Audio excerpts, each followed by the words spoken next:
advance party ng ating consular outreach mission bukas dito sa Torino. At sinamantala may pagkakataon para makasama yung ating mga leaders dito sa Piemonte. Kaya kagabi na-request ko kung pwede magsama-sama at timing naman pala.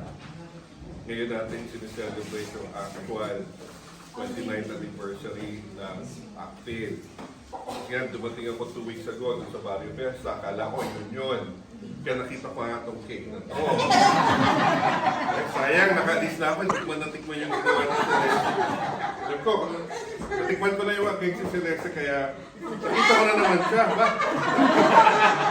Meron na naman siyang binigay pala. Ayos yan.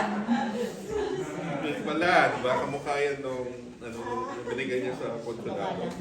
But, kanina, pumunta ako sa ASTI, sa ating mga kababayan doon. Sa first time ko silang makasama. It's a small group, but very active. At nakita ko yung the way, yung pamumuhay nila, masaya sila and all. And then, here nga. So, congratulations, ACTIL, on your 29th anniversary. Kami sa konsulado ay natutuwa because ACTIL had always been a partner of the consulate in the past several years. So, nanggaling na ako dito minsan and nakita ko yung mga projects ng ACTIL na aligned sa mga initiatives ng konsulado, especially sa second generation. So, kita-kita naman natin yung mga bataan dyan. Napaka-importante ng second generation. Diba? Kasi kung mawawala na tayo, parang wala rin, di ba? That's why it's imperative that we start training the second generation mula sa pagka-bata.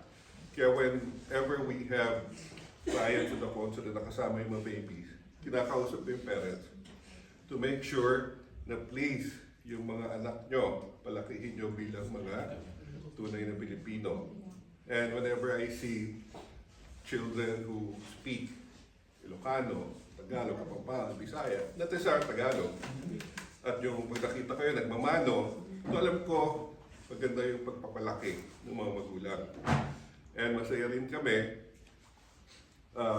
in the past few months, kung tinitignan nyo yung page ng konsulado, pinifeature namin yung mga batang graduates. Diba? Because when I first arrived, yung sinabi sa akin ng mga ibang mga kababayan, napakalaki ng dropout rate. Marami sa ating mga kabataan hindi tumutuloy sa college. 40% pa nga, nabigla nga ako. Sabi, 40%. Talaga nakakaano yun, di ba? I really got worried because Italy offers a lot of opportunities for us. And for families na to take advantage of that, medyo nakakabahala talaga. But we understand yung situation, di ba? Nasa kultura natin yung anak, kailangan tumulong na sa family, di ba? Pagkatapos ng high school. And dito naman, it's acceptable. But kakalungkot. And then you have children who after finishing high school have started working and say, kumikita naman ako ng malaki, babysitter eh. Okay na ako sa ganito, di ba? And then yung third, yung cultural barriers, yung magaling sa Pinas. Na pag dumating dito, hindi na nakakapagsalita, nahihirapan mag-adjust. So, those are the 3 factors. But masaya kami na nakita namin na ang daming graduates pala. Diba? So what we did was to start featuring them sa ating consulate Facebook page to serve as models, as inspiration for the younger students, younger Filipinos. And also to pay tribute to the parents. Diba? Yung pag nakikita ko parang ito yung sakripisyo, yung bunga ng sakripisyo ng mga parents. So we pay tribute, hindi lang doon sa mga bata, but also to the parents. Diba? So, yun, natutuwa kami, meron nagma-masters, may nagpi-PhD pa. Diba? So, that's what we've been encouraging our parents. So please make sure yung mga anak nyo should dream bigger dreams. Some would say, I want to be like dad, warehouse worker. I want to be like mom, caregiver. That's okay. But the parent should try to, anak, dapat maging manager ka ng factory. Or, better, maging owner ka ng factory. Like one Filipina in Modena, she came in, worked as a domestic worker, But eventually said, I cannot be cleaning toilets forever. So now she owns her own factory, assembling mga vaults, diba? Ilan pa yung nami-meet namin na mga kabataan. We had the first Filipina lawyer from Milan. We have doctors, we have architects, we have engineers. And I make sure I point this out whenever I talk to Italians. Right? Yung engagement ng konsulado was largely limited to just the community for the past several years. Mas nakafocus kami sa inyo. Kasi we want to make sure we get to deliver human services natin na pag nag-apply kayo ng passport renewal, nagagawa namin. Of course, with a smile, di ba? Bawal na yung simangot ngayon. So yun yung isa sa mga ginawa. But then we said, it has to go beyond just serving our people. We have to make sure na okay sila. So that's why the past few months, nakikita nyo naman siguro sa Facebook page yung increased interactions with our Italian friends.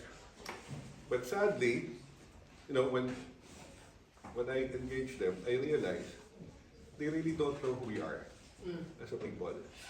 Diba? Sinasabi niya, ang gagaling ng mga Pinoy, ang babait, ang sisipag, kapag kakatiwalaan. So that's good. Hindi tayo binibigyan ng problema. They are right here at the heart of our society, taking care of families. But that's just it. That's how they see us. We just take care of families.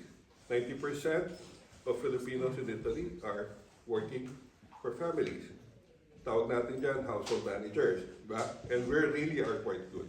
And we are proud of all of our kababayan here who have been doing this work. But we have to change perceptions. Diba? Kaya when I talk to them, oh, papasalamat kami sa inyo, tinanggap nyo yung aming mga kababayan.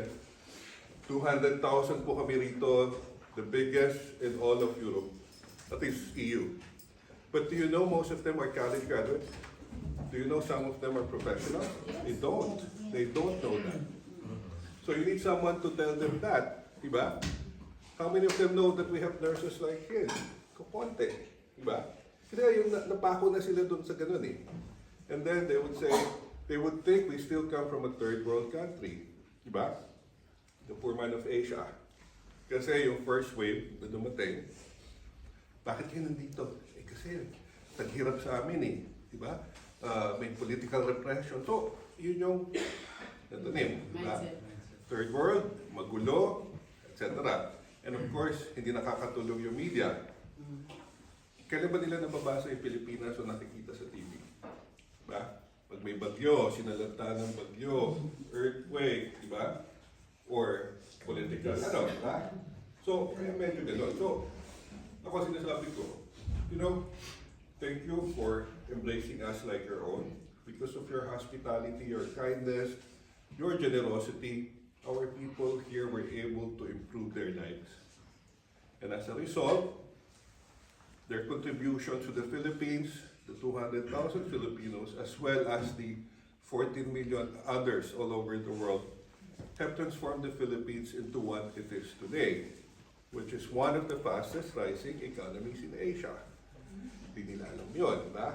So kailangan inaano natin. So, 2 months ago, I was at the regional government here in Piemonte, talking to the number 2. Wala yung presidente, so yung kausap ko. And then, na-inject ko naman yan eh. In all my discussions, talagang ipapasok ko yan. So, usap-usap kami then, nasabi niya, oh, marami kaming balak dito. Alam mo yung lote niyan sa harap. That's gonna be a big hospital. So do you need nurses? They need them. They need nurses. So, not just nurses, but other medical workers. So, diba, marami naman tayo dyan, diba? So, yun yung isang ano pala. So that's why we really need to engage. Because if we don't know what they need. They have needs that we could fill up. Diba? But we will not know that if we don't talk to them. So, yan, yung employment is one area. And then last week, we had the Asian Development Bank meeting. So may high level ano tayo pumunta rito. And sabi ko, yung audience, Italian investors. Sabi ko, hindi pwedeng nagsasalita lang tayo. Diba? You have to put an audio-visual presentation and make sure we show them what the Philippines is now. Buti naman nakinig. So when we did the presentation, ayun, pinakita hindi lang yung mga figures why the Philippines should be an investment destination. Pinakita doon yung mga, pwede ko nga rin nakita, parang Pilipinas na pala yan. Yung mga road networks, mga pier na bago, mga bridges na malalaki. And for the first time, siguro, not many talents CBGC. Yung mga high-rise natin doon, siguro inisip pa rin nila mga nasa barrio tayo. Ano? So yun, ang ganda noon. So sabi ko yan, diba? Yun yung ipakita natin. We're happy nakita nila yun. So, we hope mag-translate yan into something, diba? So, ayun yung ano ko dyan. So, we need to work together to ensure our youth are prepared to take over from all of us. We need to set the stage for them. And for us to be able to do that, we have to be the examples as well, di ba? Tayo maging example dyan. When I came in 2022, December, yung initial observation ko is we're silent and invisible as a community, despite the fact that napakarami natin. Napakarami yun dito sa Torino. Sa Bologna, marami. Padova, Mestre, ang dami. But that observation I had is shared by others. Diba?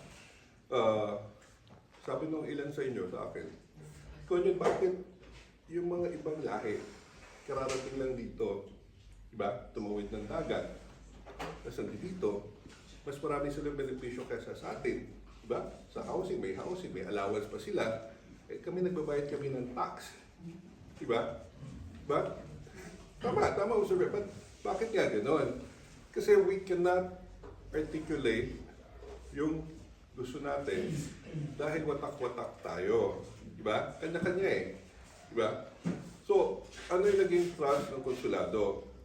Sinabi ko, for us to be able to succeed, for us to be able, the consulate, to be able to succeed in helping the Filipino community achieve its goals, diba? Is for us to convince them to unite. Diba? Kaya yung unang sinasabi ko, bati-bati, hindi hati-hati, dahil kaya-kaya kung sama-sama. Constant yung messaging na yan. Diba? We have to rise above yung differences natin. Kung magpo-focus kayo sa differences, walang mangyayari sa atin. Diba? So dapat, walang Ilocano, walang Kapampangan, walang Batanggenyo, walang Bisaya. Pilipino lahat tayo. Walang Iglesia, walang Protestante, walang Katoliko. Pilipino lahat yan. Walang BBM, walang DDS, walang ano ba, diba? Pilipino lahat. So, if we focus on that, nobody will disagree here that we are not Filipinos, diba? We all agree Filipino tayo, so at least may point of agreement. Lahat kayo, lahat ng organizations would agree, all of us are Filipinos, right? Okay. Ano ba yung pwede natin pag-usapan na nag-agree tayo? Nag-agree lahat tayo na kailangan magkaisa para ma-achieve natin yung goal, which is build a better life for all of us. Diba? Yun lang naman. Ba't kaya nandito dito? To improve your life. Diba? So may mag-aamay ba tayo doon? Hindi, diba? Wala naman ko kontra sa Filipino ka na United to work towards this goal. So yun yung natin dyan. Kaya we've been calling on our people to focus on that. As I said, kung differences yung focus nyo, marami yan. Hindi tayo matatapos. Mag-away-away tayo. But just to do this, we would surely attain our goal. So looking back at the past 2 years, umusad tayo. Diba? The Italians are seeing more of us. They feel us now because we've been using yung consulate to articulate your concerns. And we were able to do that because we were able to bring all of you together. So, some of you are here, are members of the Bayanihan Council. Wala yung Bayanihan Council when I came in. Kanya-kanya yan. Watak-watak na, but pinagsama-sama natin yung buong Northern Region. Buong North. Lahat ng mga presidente ng organizations ay kasama dyan sa Bayanihan Council. And yan, diba, lahat presidente, pantay-pantay. Ayoko yung may election kasi, alam mo yan, pag lahat gusto presidente, di ba? O sige, presidente kayo lahat. Period, di ba? Then, ba't ko yan, mag-elect dapat tayo. Yung temptation na kung manalo ko, ako'y presidente ng buong Northern Italy, nandun eh. Di ba? Magkakawatak-watak na naman tayo niya. Kasi pag nag-elect, hindi naman niya makukuha yung 100% eh. Okay na sana kung 50% nakuha niya eh. And what about the other 50 who did not vote for him? Susuporta ba ba sa kanya? Hindi na. Di ba? Kaya it's all of you, each individual organization represented by the president or yung alternate niya. Former president, incoming president, or founder. So lahat yan, kausap namin. So yan, binigyan namin kayo ng boses para makausap nyo kami. May problema ba? Sasabihin nyo sa amin para pag-usapan natin. Yung problema ba na yan, Piemonte lang? O buong North pala? Problema ng nurses. Si Hill, hindi naman sinasabi sa akin. Yung nurses pala, ito, si Hill naman, lisensyado yan, I'm sure. But you have a lot of nurses here na hindi pala licensed to be nurses. Dahil nag-decide yung Italy at a certain point na yung mga foreign graduates, dahil kulang daw na 100 hours, ay kailangan bumalik sa first year. Mag-aaral ulit dito. Parang unfair naman sa atin, di ba? We're so much in demand. So, 100 hours, sabi ko, ba't din yung sinasabi? Pwede naman kausapin yung Italy. 100 hours lang naman pala. Di, gawin yung community service. O, pag nakuha nila yan, pag-exam nyo. Hindi kung pumasa, kunin nyo. Kung hindi, wala tayong magagawa, di ba? You have a big shortage. They have a big shortage of nurses. Yung mga nurses nila umaalis. So, paano pupunin yung hospital dito? O, so, yun yung solution pala. Eh, kung di nyo sinabi, paano kung malalaman? But Italy issued an emergency decree allowing nurses who are already here na mag-practice na sa COVID, di ba? Pinayagan nila yan. Extend nila yung 2025, ngayon 2027. Hindi naman sinasabi na iba sa akin dahil 2027 pa naman yan. Okay pa tayo. Hindi. Dapat ngayon pa lang. Iniisip na natin na paano kung hindi nila extend na 2027? Ako, it's unfair to our nurses who sacrifice 7 years na after pinakinabangan nyo, sorry, goodbye, di ba? Hindi pwede yun. So we need to work with that. So, natabaho na namin yun. Kaya may bata tayong nurse na pumunta sa akin. And sinabi nga ito yung scenario. Doon ko na na-realize, nurses can make as much as 9,000 euros a month. 9,000 ka ba? Kaya na 9,000 kung freelancer pala sila. Diba? Pero kung dependyente daw, ganito lang. But still okay. Diba? So we're working with my talent friends natin to solve that problem. Problema ng driver's license. Diba? Kung hindi nyo sinasabi, hindi namin malalaman na may problema because a lot of companies want drivers. Italtrans sa Bergamo wants 200 Filipino drivers. ATM wants drivers. Meron sa Modena, they want drivers. But our people don't have the licenses dahil nga doon sa conversion issue. So ano solution dyan? Hintayin na lang pa natin yung ministry to ano? They're taking their time. Diba? So kaya kinakausap na mga regional presidents. Oh, Mr. President, mga Pilipino sa Piemonte, gusto mag-drive, pero pwede nyo kausapin si Minister of Transportation nyo. Oh, President of Emilia-Romagna, marami kaming drivers, baka pwede. So yun yung sinasabi natin na ano, diba? If we work together, you help us by sharing your concerns, then we could take the necessary actions. And we're happy naman that we've been able to do that. So, yeah, this might be the last time I'll be talking to you as a group. Kaya alam niyo na, paalis na ako. June 30, last day, but pinupush ko hanggang July 7 dahil may July 6 event tayo. Diba? Okay. What's the importance of July 6? Every year for the past 2 years, nandun tayo sa Parque Los Calos, right? To celebrate independence. That is our celebration. It's just us. It's okay for us to celebrate our freedoms, diba? But, di ba yung gusto natin i-raise yung profile na mapansin naman tayo, diba? Makita na ang dami-dami pa ng Pilipino rito. So if I'm a politician, naku, ang daming boto dito. Di ba? Ang daming boto dito, so dapat I should take good care of this community, regardless of where we come from.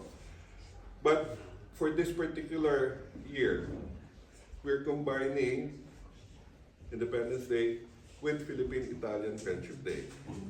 The anniversary of the establishment of relations between the Philippines and Italy is July 7. So we're celebrating the 78th anniversary of yung paglagda ng diplomatic relationship. But our relationship with Italy goes back to 1521 with Antonio Pigafetta arriving with Ferdinand Magellan, di ba? So for this year, sabi ko nga, what we have not done in the past years is to gather together in a show of unity and solidarity and express our gratitude to Italy and the Italian people for all the blessings Italy has given us the past years that we have been here. Never natin ginawa yan. Never, di ba? So for the first time, as a show of force, as a gesture of gratitude, we will gather July 6 at the Alto della Pace in Milan para magpasalamat. And when you do this kind of gesture, alam ko it would be appreciated by our friends. And I've seen that nung nakausap ko si Mayor Sala of Milan last week sa ADB meeting. Nung sinabi ko yun na, thank you for letting us use the APO. My people really appreciate that. And what they want is to say thank you to you as Italy. Nakita ko na, yung mga kasama, nakita ko na touch sila. Alam na nga nila, we're good people eh. And ito pa, nagpapasalamat pa tayo. Iba ba ginagawa yan? Hindi, baka tayo pa na yung unang gagawa nito. Magpapasalamat sa kanila, di ba? Kaya we made this appeal to all our leaders across the North. Now let's do this together. Di ba? So let's show our support because this is not for me, this is not for the consulate, this is for you. Diba? We're just here to help you. Diba? So, yeah, sabi, if you feel that nakinabang tayo dito sa Italia na past year, and you feel that gusto ko rin magpa-thank you, then we will work together to make that happen.